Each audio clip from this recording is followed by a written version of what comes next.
Hello and welcome to another 5 minute soundbite brought to you by Coastlands Church. You're welcome to join us from wherever you are viewing this.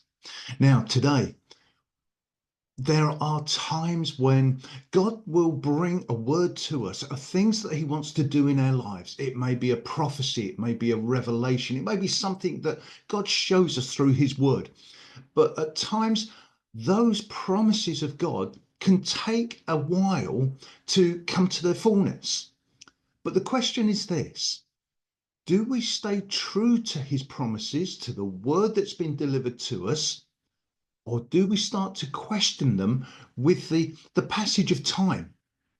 Do we start to doubt them? Do we start to try and logic out how, when, how's it going to happen, Lord? I think it's going to be like this. We work it out with our mind.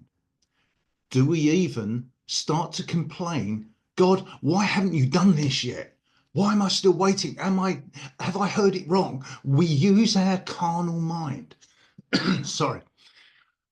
But here's the thing.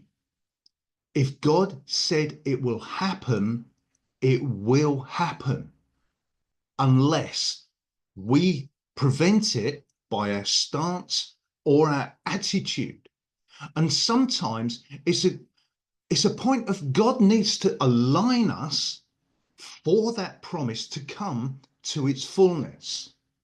Now, in Exodus, we see the miraculous story of where the Israelites had been held captive for hundreds of years in Egypt. They were in slavery, they were in bondage, but God wanted to bring them out to the promised land, the place where he wanted them to be established and to grow. And he performed mighty miracles in order for that to happen. He made a promise that he wanted to fulfill, and in that promise he would bring them victory over their enemies, to take the land and to be established. But how long was it before they actually started to complain? They hadn't even crossed the Jordan, and they were complaining to Moses and Aaron, why did you bring us here? Did you bring us here to die? Then God performed the miracle. They crossed the Red Sea.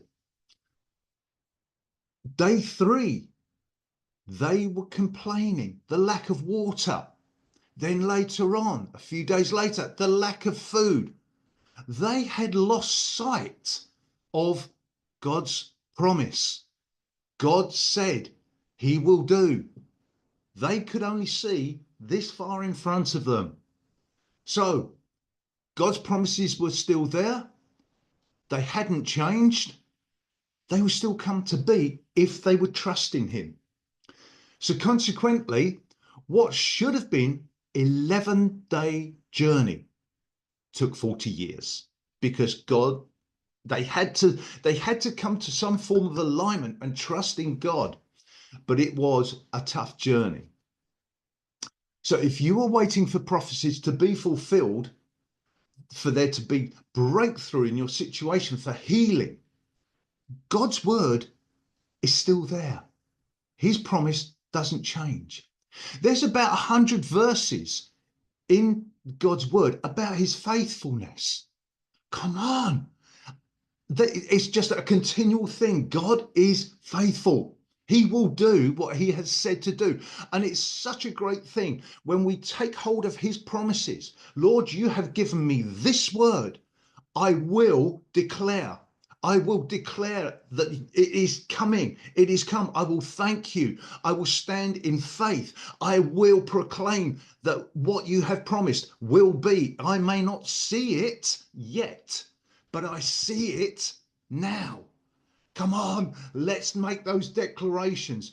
As we make those declarations, then we grow. Our faith grows. Our heart is filled with the promise of God. He is the same today, yesterday, today, and forever. I'm getting it jumbled up, but the truth is there. He is still the same. He calls us his children. He is committed to us. We are committed to him. Let's stand on his truth. Have a great day.